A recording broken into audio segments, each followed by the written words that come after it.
در ناحیه واسه وابسته به حالت استفاده نیروی برق و قانونشکنی‌های در این ساحه جای داشته در سال 2024 و دوره سپری سال 2025 این موضوع مورد شروع هماهنگسازی فعالیت مقامات حفظ حقوق قرار گرفت.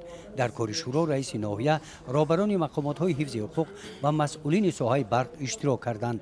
وابسته به این موضوع روز در معروضه پروکورور ناحیه واسه قید گردید که با در نظر داشت کمبودی و قانون ویرانکنی‌های زیاد در این ساحه جای داشته، علل خصوص در فعالیت مسئولین ساحه برق در قلمرو ولایت ختلان مسئله مذکور به طور جدی در مجلس‌های حکومت مملکت تحت راهبری به‌واسطه پرزیدنت کشور محاکمه کرده شده. در نزد مسئولین علل خصوص در نزد راهبران مقامات‌های حفظ حقوق وظیفه‌های مشخص گذاشته شدند.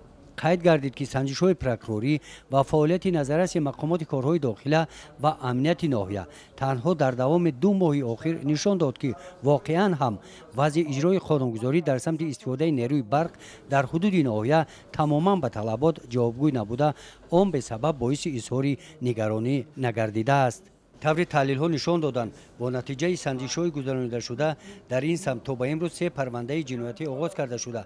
جهت پرداخت حق استفاده قوه برق 32 امر داده شده، مبلغ زیاده از 10 میلیون سومانی برقرار کرده شد.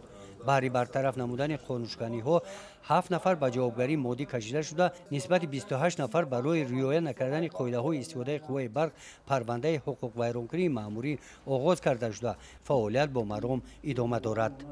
قید کرده شد که در این دوره از جانب کارمندان پروکورور ناحیه ضمن برگزاری واقعی و صحبت ها با اهالی دقت اساسی به صرفه‌کارانه استفاده نمودن نیروی برق و همزمان سری وقت پرداخت نمودن حق استفاده نیروی برق روانه کرده شده. محتوای مهمیت مسائل مذکور در بین اهالی فهماندهی کرده شده ایستاده است.